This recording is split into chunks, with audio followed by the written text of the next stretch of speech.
Hi folks, I'm Alan Watt and this is Cutting Through the Matrix on July the 17th, 2016. And this is part 3 of a severe study of Pandora's dreams, because that's what we live through. It's to do with constant conflict, perception management, all of these things, you see. And you're trained, of course, constantly from birth for what's to come, so that you will see the events in the way that your masters want you to see them. In fact, you don't have to do much work when they prepared your mind in advance. You'll automatically go into putting them into the proper, every event in the proper little slot, the pigeonhole that's been prepared for you. And it's quite easy. Now, I'll touch on something I just mentioned, I think, last week, but I didn't go through. And it's from Global Research, which, again, is kind of Marxist in its concepts and so on. But there's a lot of good information here, too. But it's always amazed me that how one system really doesn't vary from another system, or even its supposed opposite system, because they use the same techniques of training children to make sure that they grow up to be the properly conditioned adults with the proper beliefs and so on. They can see it in their enemies, but they don't mention about themselves and things like that. It's sad, isn't it? You know, the hypocrisy that's involved in everything pretty well. But this article here says there's an unspoken yet very clear bond between Hollywood and the US government that overtly supports US foreign policy. I mean, that is very true, certainly. It says the movie industry in Hollywood has been active in hiding US war crimes and sanitizing the US military campaigns in NATO-garrisoned Afghanistan, Anglo-American occupied Iraq, and elsewhere in the world. Moreover, the dominance of Hollywood as a tool of cultural imperialism in Europe and the rest of the world make Hollywood films an excellent tool from getting Washington, and they get their ideas out internationally and sedating global audiences with misleading narratives. And it's so true. And one of the biggest exports to the US for a long, long time has been Hollywood movies. It isn't just about war and so on. It, of course, is about culture and cultural change and how you should behave for the new system that they're always bringing in, the next part of the new system. And you're trained for it in advance to feel guilty about certain things that if you don't hold the right values, etc., etc. Anyway, it says, aside from news and media outlets, it should come as no surprise that most ideas and notions that the general public in the US and elsewhere have about wars come from movies, television sets, radio programs, video games, and the entertainment industry. Movies and the entertainment industry are ideal for identifying roles for audiences. In many instances, movies and the entertainment industry surpass media outlets in shaping the perceptions of audiences about wars and conflicts. They're used to identify which individuals, groups, peoples, and nations are heroes or victims, aggressors or villains. In this regard, Hollywood vilifies countries like Iran, China, Russia, Cuba, and North Korea, while it lionizes the United States. And it really does, isn't it? I mean, how many movies have they churned out since Gulf War I up to the present time to do with fighting Arabs? And often the fighting of the Arabs is just a side note in some other story involved in it. So it's this constant, and no one ever says, why are we here? Who benefits? Who benefits from all this? Never asked. And I mentioned years ago, in fact, about a documentary was put out years and years ago called Real Bad Arabs. It goes through lots of clips from cartoons from the 50s and 60s and 70s and so on, from Hollywood as well, and movies about real bad Arabs, how they all look the same, they're villainous looking, they have these curved knives and that, and you can't trust them. And they've been doing this for forever, it seems, you see. It says they're used to identify which individuals, groups and so on are heroes and villains, basically. And it says, in this regard, Hollywood vilifies countries like Iran, China, Russia, Cuba, and North Korea, while it lionizes the United States. It also warps the historical narratives, does it ever, and reifies revisionist narratives of history in a far stretch from the historical facts and reality. This is why most US citizens and many Western Europeans believe that the outcome of the Second World War in Europe was decided in Atlantic by the US and not in Eastern Europe and Central Asia by the Soviet Union. It says perceptions of most people in the US and Western Europe are influenced by Hollywood and the entertainment industry, and not history textbooks or scholarly works. Polls taken in France by the French Institute of Public Opinion about the Second World War demonstrate how US cultural imperialism by means of Hollywood's influence has played out. 57% of the French citizens polled in 1945 believed that Germany was defeated in the Second World War because of the Soviet Union, whereas 20% believed it was due to the US and 12% thought it was because of the British. These views become distorted by 1994, when 25% of the French citizens polled believe that it was because of the Soviets that Hitler was defeated, whereas 49% believed it was because of the US and 16% believed it was because of Britain. By 2004, only 20% of the French citizens surveyed recognized the Soviet Union as the main force for ending the Second World War in Europe, whereas 58% believed it was the US and 16% thought it was Britain. It's all from movies, you see. We can infer that the younger generations or birth cohorts that did not experience the Second World War are having the perception shaped by modern mass media, specifically movies and the entertainment industry. That's why the CNN's Christiane Amanpour was able to boldly declare on June 6, 2014, at the 70th anniversary of D-Day from the Chateau de Benneville in France, that the American effort, the supremely heroic effort of the US under General Eisenhower and President Roosevelt during World War II, has been one that the whole continent, meaning Europe, has thanked America for the last 70 years. While taking a swipe at Russia and undermining its role in the Second World War, CNN's Amanpour also said that the French government has emphasized that this is a day to thank the United States and thank the US, most particularly for turning around the course of history. So it's so true. Everything now, history's always been rewritten according to the needs of your oligarchical dominant minority, basically, in whatever age you're born into. That's how you're shaped to suit them, you see. And the vertical integration of Hollywood with the military-industrial complex, awfully important. Now remember, too, I mean, the BBC radio used plays and so on for World War I to get propaganda really going.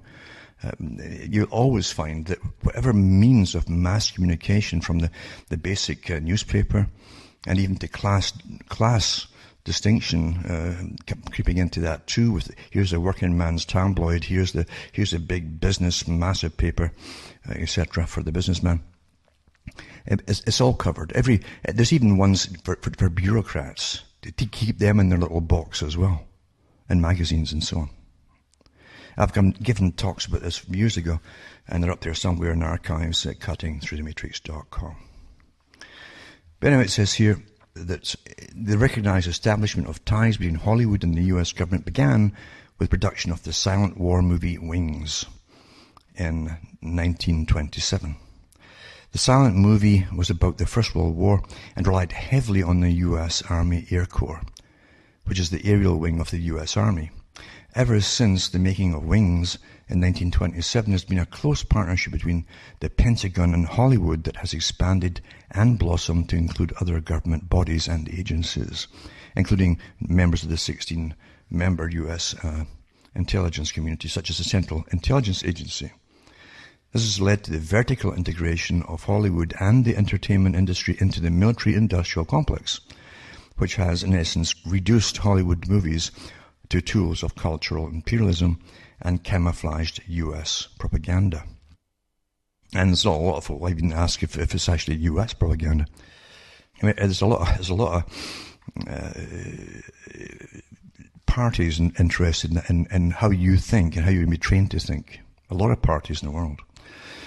The US government has begun to increasingly manipulate the contents of Hollywood movie script and to glamorize and lionize the US military in its campaigns. The Pentagon and US government will not assist movie or television productions that reveal the true malevolent role of US wars. And it is true. I mean, why do you think that the US is the main battering ram for the wars today, which they don't call wars, most of them? And why do you think it is that most folk don't question the very simple propaganda they're given for being involved in it in the first place? It's because they train the population to be proud to put on a uniform. And so if that's the case, you're just a mercenary, because you're going to go off to kill whoever you're told to kill without even bothering to ask why we're killing them. You don't care, in other words. They must be bad because somebody in your government says so. That's quite fascinating, really. How easy that is, isn't it, to make it happen? But it says financial and material assistance is only given to productions that make wars and US foreign policy look like a heroic and noble solution. The author of the book Operation Hollywood, Dave Robb, does an excellent job of documenting this. For example, the Pentagon had the entire plot and script changed in the 1961 episode of Lassie named Timmy and the Martians. The episode was originally supposed to be about the protagonist's dog, Lassie, howling to alert Timmy of a plane crash. The producers originally wanted to do a show where a US airplane crashed because it had a design fault that Lassie could sense due to a high-pitched noise and thus identify. The US military, however, would not accept any script that would even remotely suggest the US military hardware could have a design fault. This is because the US government and the Pentagon did not want children to think the US military equipment could be faulty, because it would hurt future recruitment for the US military. So the circumstances of the plane's crash had to be rewritten for the show to get Pentagon support. The relationship has in effect sanitized US wars and invasions, while it has justified Washington's foreign policy. It's led to the production of historically twisted movies. At one end of the spectrum in Hollywood, this has led to Hollywood self-censorship, whereas at the other end of the spectrum, it's led to government-subsidized propaganda. Hollywood scriptwriters draft movie scripts that are self-censored because they know that they will be asking for assistance from the Pentagon and US government, which can significantly reduce Hollywood productions' budget and save its producers a lot of money. You ever wonder why you get these movies and they actually have actors on real, warships or aircraft carriers, and they've got all the jets going? You think they're not paying for that, folks? You understand that? I mean, it costs a fortune just to rent it for a day. So it's all part of this co-production, you see. And it says Hollywood scripts are constantly modified and scarred, and the Pentagon even has an entity in Los Angeles that deals with Hollywood directors and producers called the Film Liaison Unit, you see. Hollywood's role in hiding the US war crimes, and it goes through movies like Top Gun and promotional and recruitment material and so on, and Green Berets to distort the role of the US in wars, and movies like Argo, which the CIA is reported to have in fact checked to distort the perception of history. Hollywood movies like The Iron Man and Lone Survivor never explain the circumstances behind the US military presence in Afghanistan and Central Asia. They merely present the US presence there as an invited one, and even the US contingents are there as simply peacekeepers. Movies like Transformers, G.I. Joe, and Fantastic Four, Rise of the Silver Surfer, portray the US as having a mandate to act with impunity anywhere in the world, including Russia and China, by disregarding the sovereignty of other nations and even placing US military bases on their soil. So you see how everybody's been trained, so when they grow up, they won't quite get any questions when they're asked to put that uniform on. They'll seem all quite normal to them. And the US military has no jurisdiction on Chinese soil, nor does the Pentagon have a base in Russia's territory. These Hollywood movies naturalize US interference in other countries and create the false impression there's a right, that US military has the right to do whatever it wants. Remember, what do you say? I mean, when Bush Jr. Had to testify at the hearing about why they eventually went in and basically put Iraq back to the Stone Age, and never mentioned, of course, naturally, any truth about the fact they were following a policy that Brzezinski and Kissinger and them had worked on to do exactly that, to put all these nations back to the Stone Age, so they could never be a threat to anybody, they couldn't unite together to get any political power, and so on. So they were awfully successful. But George Bush, when he was asked the question at the hearing, why did you go and kill Saddam Hussein? Because of 9/11. He said, I never said it had anything to do with 9/11. He said, I just think he's a bad man and the world's better off without him. Well, if you can use a massive military machine to eradicate people because you think he's a bad guy and the world's better off without them, you better toss all the different treaties and points of law out the window altogether, because you're just you aren't going by anybody's law, obviously. Yep. And then it says here, aside from not addressing the darker side of the foreign policy, the movies like Forrest Gump carry subliminal messages. In the words of the U.S. culture and entertainment magazine Rolling Stone, the message of Forrest Gump was that if you think about the hard stuff too much, like things that matter, you'll either get AIDS or lose your legs. Meanwhile, the hero is the idiot who just shrugs and says, whatever. Whenever his country asks him to do something crazy, what Rolling Stone is saying listen to what you're commanded to do, it says here. It's not the best of writing this, but that's what it says here. And then remember that one too, life is like a box of chocolates, see? If you looked at the stuff in the chocolates today, there's nothing chocolatey or real about any of it. It's just a mass of chemicals. Anyway, then there are movies like American Sniper that collapse US foreign policy into a simplistic notion of individual characters. What it does is collapse the event and the soldiers into one, which means that if one criticizes a US war, that you are attacking the soldiers and their convictions. This is hiding behind the soldiers and detracting from the real issue of an illegal invasion and occupation. Nor is there any mention of Abu Ghraib or the false weapons of mass destruction lies. Rolling Stone has this to say about American Sniper.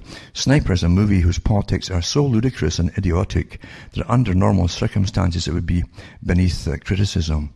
The only thing that forces us to take it seriously is the extraordinary fact that an almost exactly similar worldview consumed the walnut-sized mind of the president who got us into the war in question. Well, Bush Jr. was just doing what he was told. You know darn well he was. And look at the group he was all part of. It's the fact that the movie is popular and actually makes sense to so many people that's the problem. It also adds, in fact, as a result of the movie, there was an increase in hate crimes in the US and negative feelings towards Arabs and Muslims. But that doesn't matter. And remember, too, it could be your turn next. You just don't know. I mean, they're already picking in different segments of society if you don't go along with all the new things, but worrying about your gender, your etc., or bathrooms, and they're already making movies to make you feel bad about wanting to retain some kind of what you see as common sense. That'd be called bigotry and all that, you see, and various kinds of phobias, and that's how it is today. You're already under a form of legalism by accepting things and shutting your mouth. It becomes a form of legalism. You acquiesce by silence. And silence can be caused by intimidation and fear, you see, of lawsuits for just saying something or voicing your opinion. If you're not sure of it, I mean, that's how you find out about things. When you're with good company, you voice opinions back to, and you get feedback, and they might show you other sides of things you never thought of, etc., etc. That's how we learn. Now you're scared to ask anything. Hollywood helped sanitize U.S. war crimes and create false images. So it's no surprise that Hollywood movies are part of intelligence operations either. When Ben Affleck, the director of the movie Argo and admirer of the CIA that collaborated with them in the making of Argo, was asked by Catherine Shord if Hollywood was filled with CIA agents, his response was to say, "I think that Hollywood is probably full of CIA agents." It's worth quoting a US Senator, Tom Hayden, about the CIA's involvement in Hollywood. Think about that. It's not that Hollywood is in bed with the CIA in some repugnant way, but the agency is looking to plant positive images about itself, in other words, propaganda, through our most popular forms of entertainment. So natural has the CIA entertainment connection become that few question its legal or moral ramifications.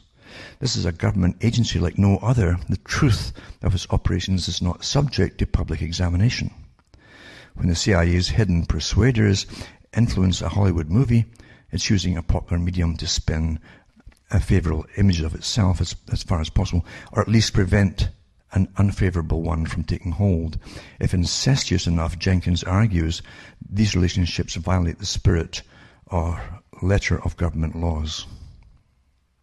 It's quite a long article anyway, but I mean that's almost at the end of I've read it, but quite a long one. It's worth reading again and again just to get things through your head, or to give you things to even look up for yourself, some of the topics mentioned in it and so on.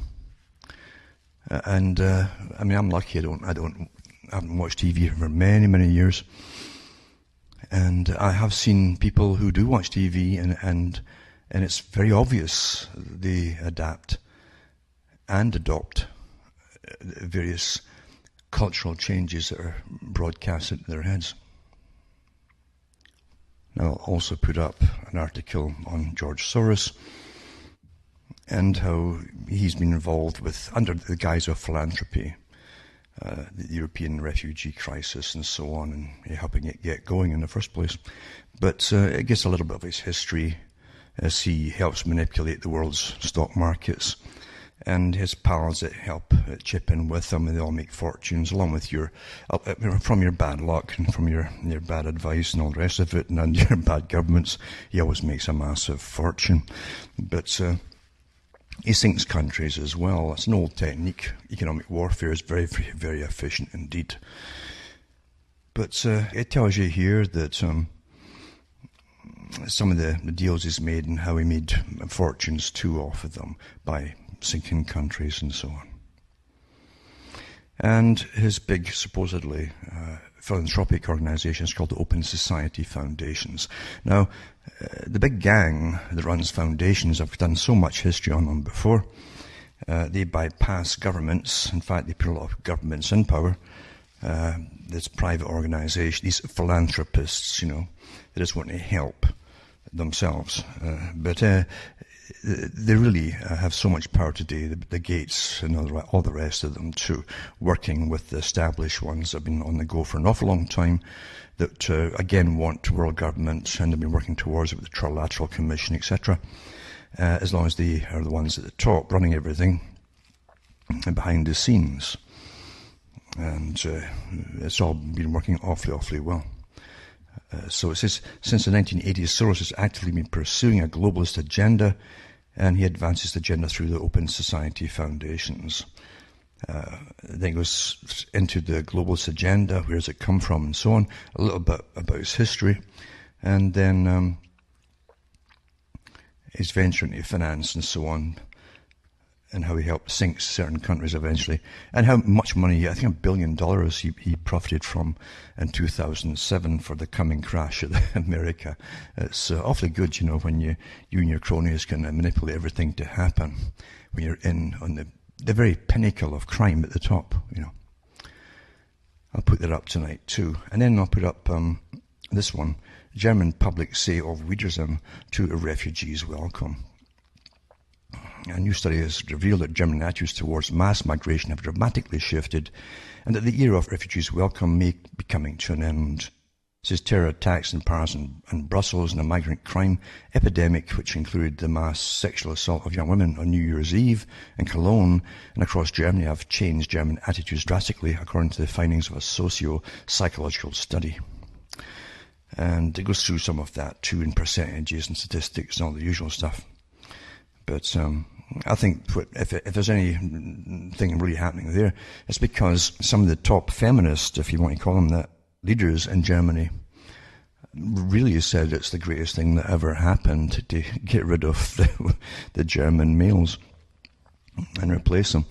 So when you think about it, it's that was a bit too boastful, I think, for for the males that are left there, and when you basically have declared war openly on your own people, then things have to happen, or that people just go under, obviously. And I think it would be rather abnormal not to respond to the kind of statements by leaders that have come out blatantly. It's the declarations of war on them, basically. Well, there'll be blowback, obviously. That's what's happening. Then you get into this kind of stuff. NATO agrees to reinforce eastern Poland, Baltic states against Russia.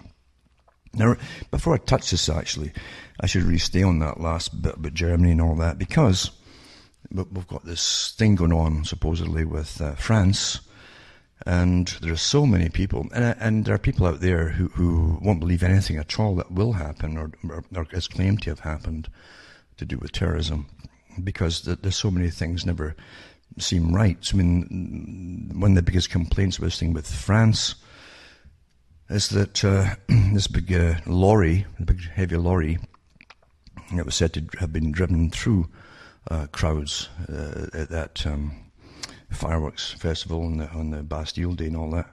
And they say that there was no blood anywhere. Now, it's true for anybody who lives in a place like Canada, where you drive in the country, and at night, if you're on a highway, I can remember the road went past me. That was the main highway at the time. Now it's just it's gone, really. But the old highway didn't have underpasses for animals to pass through or anything. And if you drove at night, you would see the remains of bits and pieces of all things, bears, wolves, you name it, scattered. And when they were hit by tractor trailers and the smearing, and this is awful, but that's what it was like, the smearing of blood and so on, from even one, could go on for 100 odd feet or more, all across the road. So when you got a stack of people being killed and more down like that, it would have been an awful, incredible, awful mess. But now I don't know if that's all we get is what we're fed. That's all we're given, and that's why there's so much speculation on everything. And I know that France doesn't churn out any great movies, so they don't have the best special effects that they do in Hollywood and so on for these kind of things. So, but if they plan it again, they should put more money into special effects. If this was basically a false flag type thing, I mean, because we really don't know anymore. But again, isn't that part of the total confusion system that we live in today? I've read the articles from top military advisors now over years now, who've said consistently that terrorism is going to be with you your entire lives and into the next generation and probably beyond. Other ones have said forevermore, and get used to it. So these things will keep happening, real or not, and that's the way it's going to be, because they can't allow you to go anywhere back to this idea of democracy. I say the idea of democracy. They can't allow that. Because they would lose total control. The things you can get away with when you've got a form of protecting the people, a kind of martial law, without saying it that way, you see. They don't want you to say it that way. But what they can get away with is incredible. I mean, it's the dream of tyrants, always has been. It's also very profitable for those who live off this massive industry, you see. And it is a massive industry. So it's really, really sad. That's the state we're in today, where it's perpetual, and whether it's real or not, it just doesn't make any sense, does it? It really doesn't make any sense. On and on and on and on and on. It goes, it doesn't make any sense.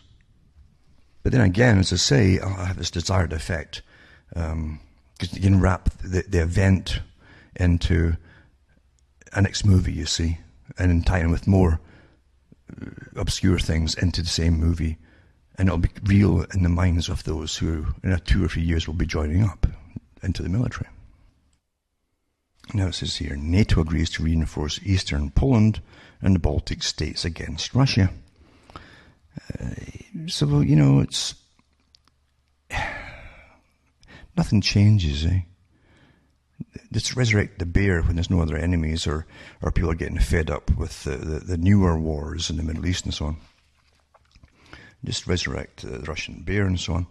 So it says, so Warsaw NATO leaders agreed Friday to deploy military force to the Baltic states and eastern Poland for the first time and increase the air and sea patrols to reassure allies who were once part of the Soviet bloc following Russia's seizure of Crimea from Ukraine.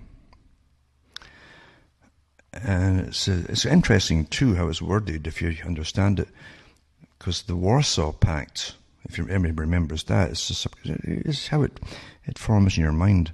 The Warsaw Pact was the old pact with the Soviet bloc countries. But here they're using Warsaw and NATO. Warsaw NATO leaders. Now, NATO isn't based in Warsaw, as you well know.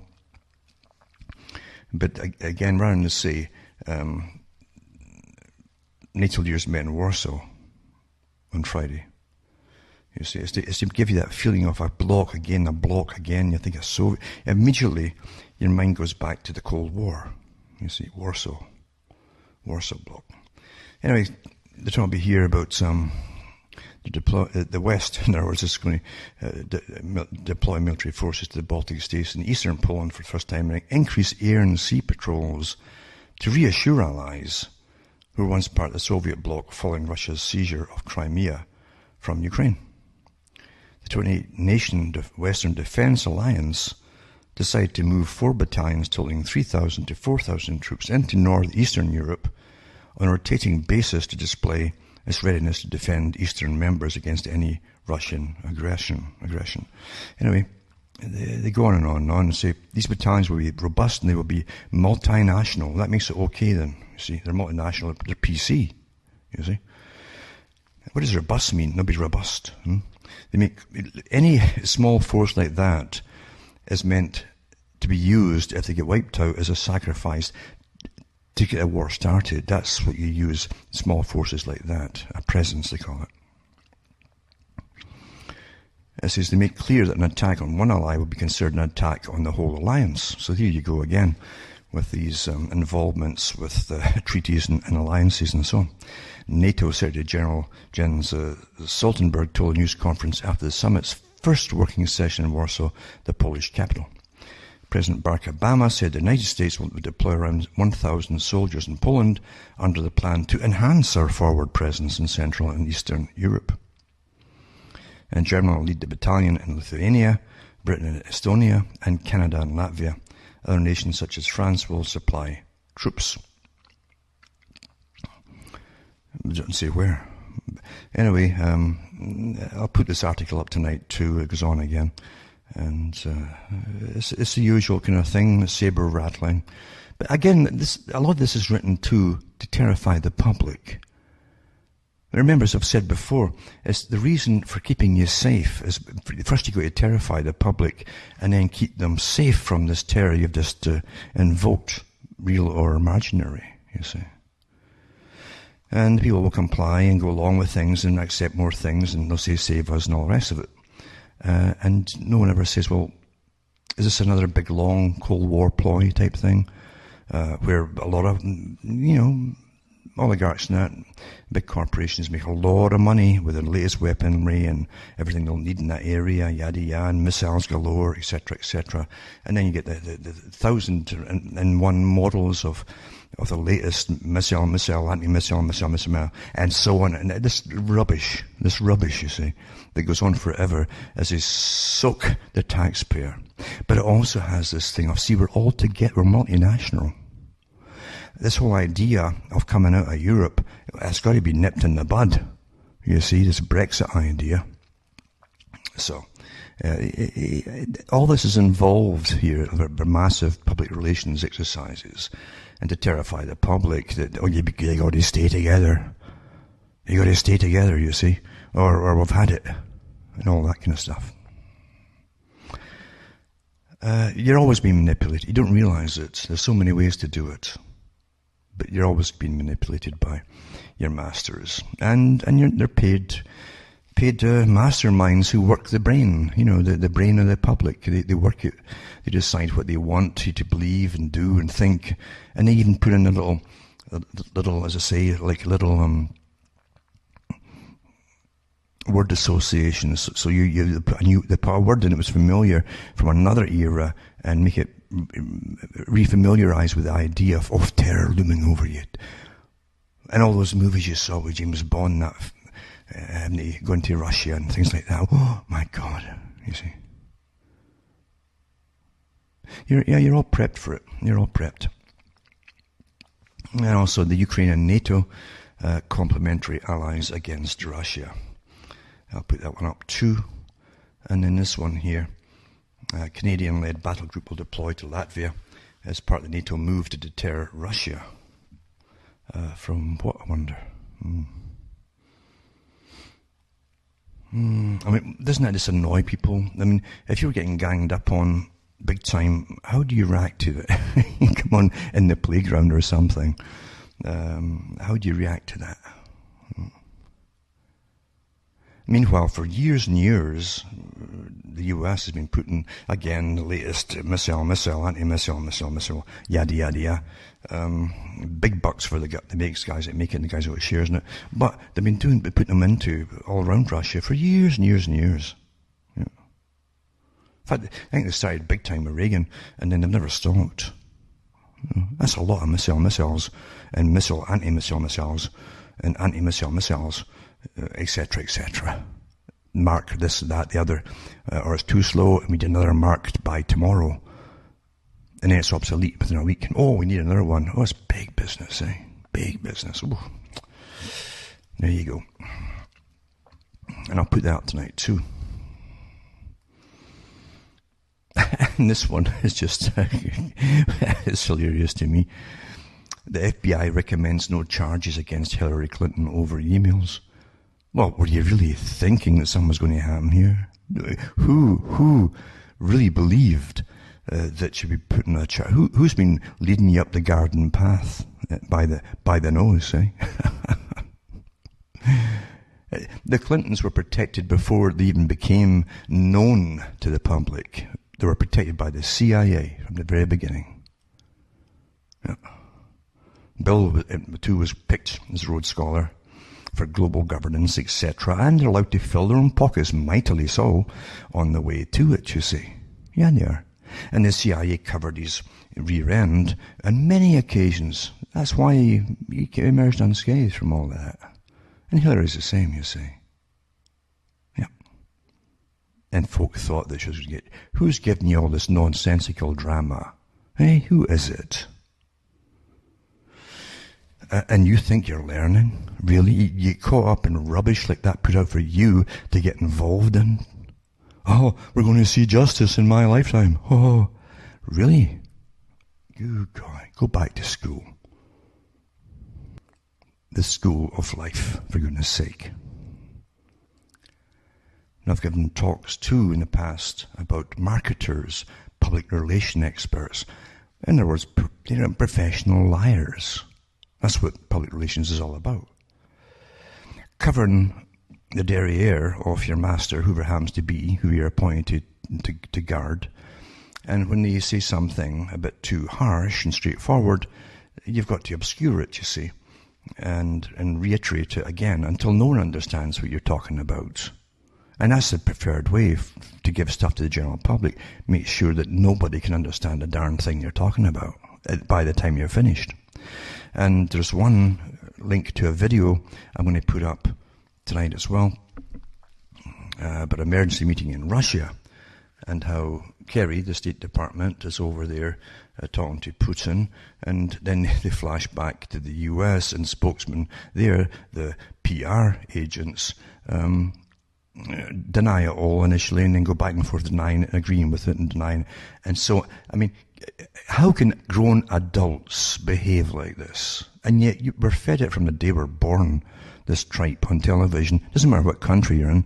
And everything that comes out of anybody's mouth for any institution, right down to your local police force, is always a public relations expert, which means they're going to lie to you.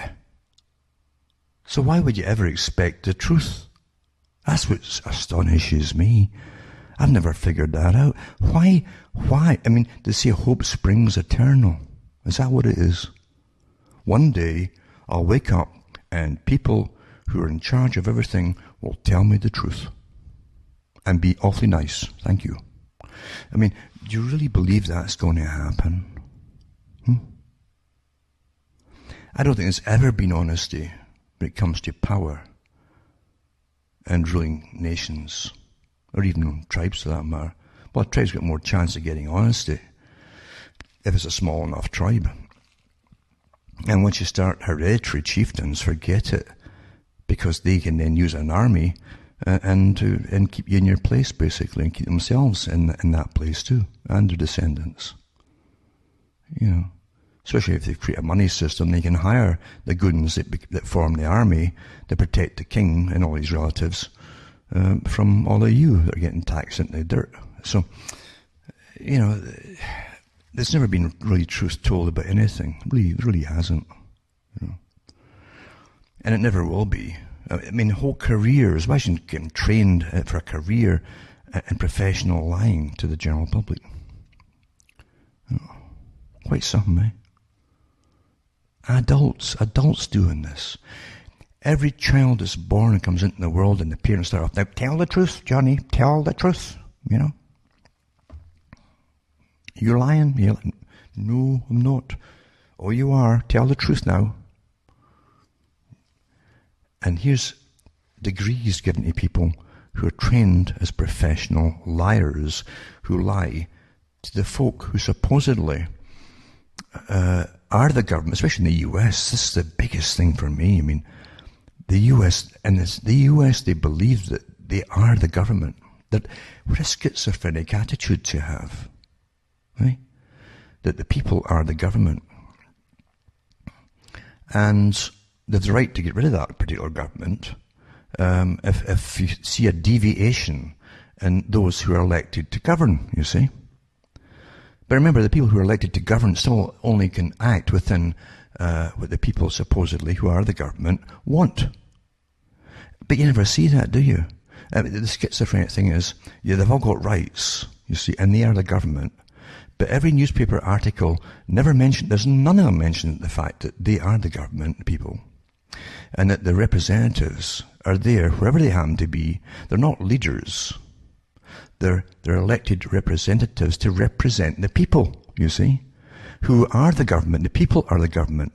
But every article you'll ever read is just like the British one or any European one, who never had a war of independence, you see. And the papers always say the leaders of America or the US, the leaders of that are meeting with leaders of Britain. No, it's supposed to be, as far as I can figure out, you see, from my studies and things, that the US would come down like a ton of bricks if you say leaders. They're your representatives, because the people are the government. And that any representative is there to tell other ones who have never had freedom as such, leaders of countries, what the people want and back at home in their country. I've never seen it in my lifetime. Have you seen it? You ever seen it portrayed the way in the newspaper, the way it's supposed to be? No, and you won't. Don't hold your breath, because you see, everybody has been perfectly psychologically taken care of with perception management and in total indoctrination. Why do you think they gave you the cult of the personality in the US? That wasn't always like that. Not at all. In fact, Adams and some of these guys, the new Washington, didn't like Washington at all. But they stood together because they're all Masons and would vote on the same things, supposedly for the good of the people in the country. But since then, Hollywood again has made the personality cult. You got Lincoln too. He's a superhero, for goodness sake, and all that kind of stuff. Until you end up with whichever one that they've lauded up to the very, very top. But each one is supposed to be a representative of the people, who only is supposed to go along and demand and say what the people want. When have the people of the US ever been asked what they think about anything in an official capacity? I mean, the only country that had the same kind of thing on the go, the same kind of thing on the go, is Switzerland, where anything at all that say Europe or any other country wants from the people of Switzerland must be put to the people of Switzerland by those they've elected to their government. It must be that way. Anything that will affect you, financially or any other way, has to be put to a public vote. A public vote, you see. And it doesn't matter what any supposed elected representative wants, which is different from the public, he has to go along with the public. That's the law. That's how it's supposed to be in the US. That's how it's supposed to be. But you'll never see that in the papers. But the schizoid attitude of the people in the States who literally, it's beyond, it's triple speak. It's not just double speak like George Orwell talked about. It's triple speak. You know, they can believe this and all contradicting each other, but they can believe it all at the same time. You know, isn't that something? Boy, I tell you, you think that everyone's out there, as I said before, for your enjoyment, eh? Cradle to grave. Everyone's out there to keep you happy, sucking your thumb, etc., until you die. Rather than let you be independent, completely independent, as best as you can possibly be in life, and secure as best as you can possibly be in life. You can't have it all. If you want to be dependent, you cannot be a free person. Now you've entered an agreement. If you want to be dependent on like a socialist type system, now you must agree to that system and everything it will impose upon you, and what's going to restrict you from doing, and so on. How can you have all ways? Yeah, you can't. Yeah? But there you go. And yeah, sure, the money system's totally manipulated too. It's a main source of maintaining a form of power.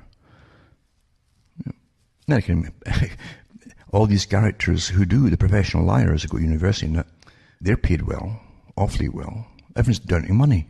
And those who run all the money system also get them into the right positions in life, you see, because they're useful tools.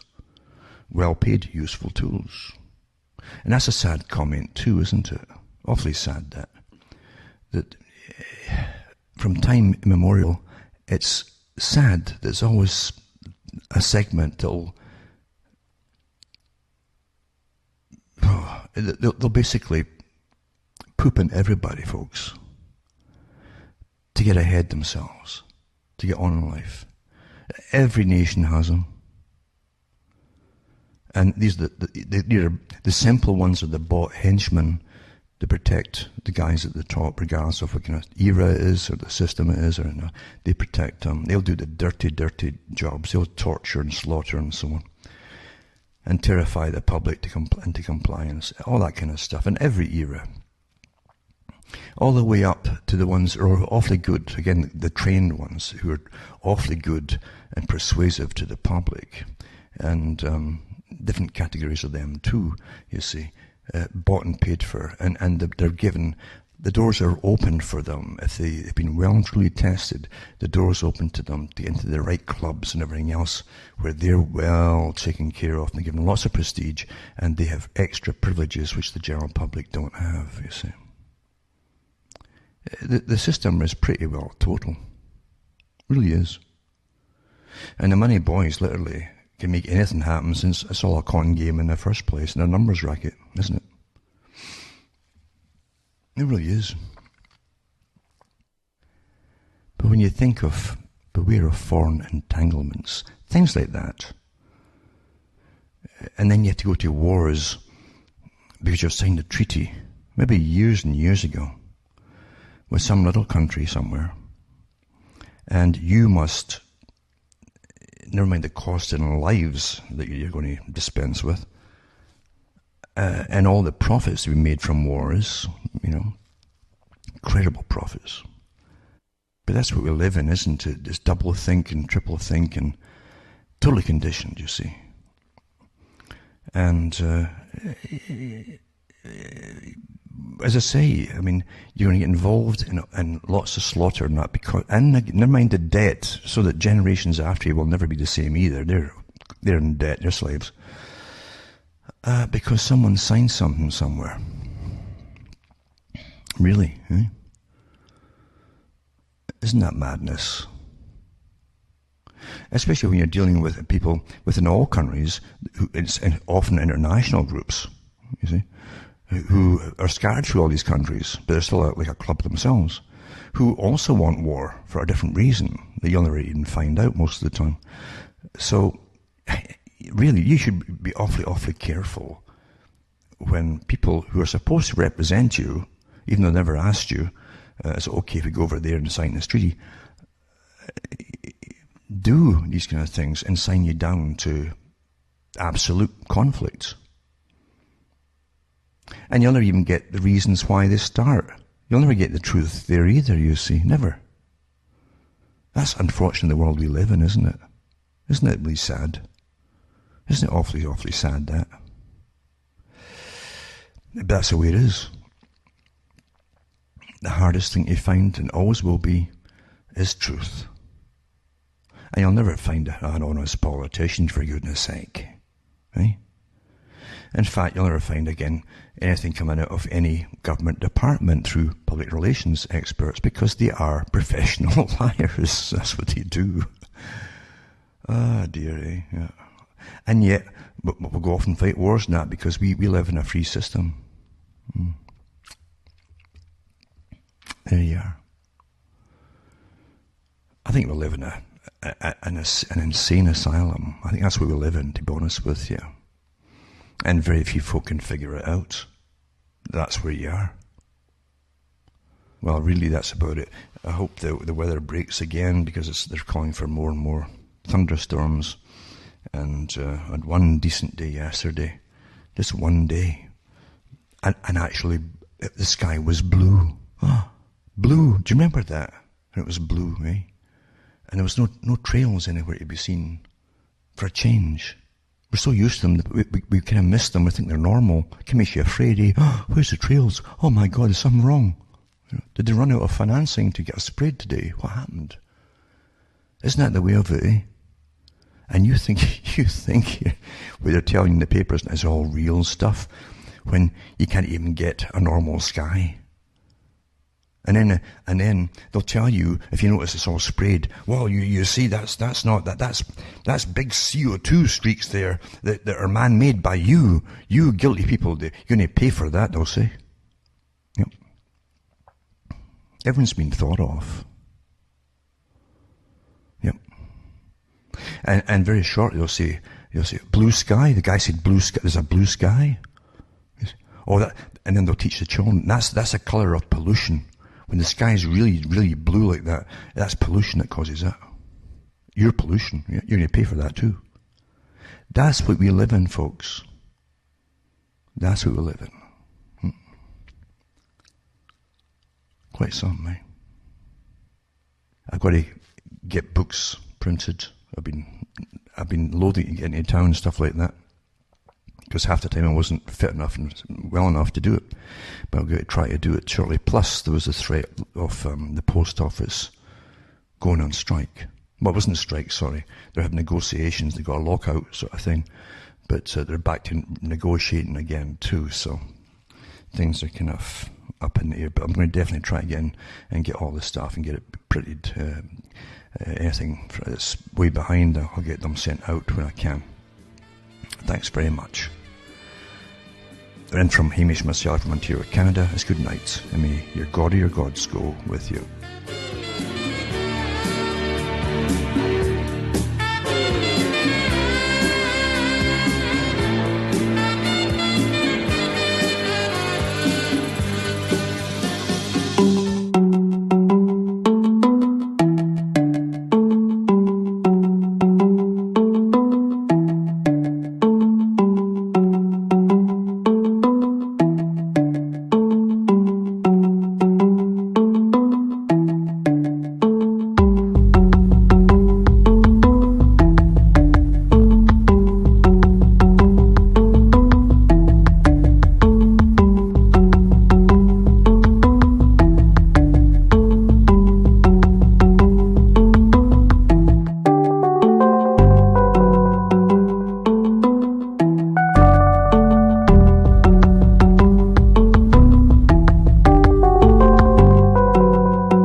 My name is S.M. Gibson, and I am the host of Anti-Media Radio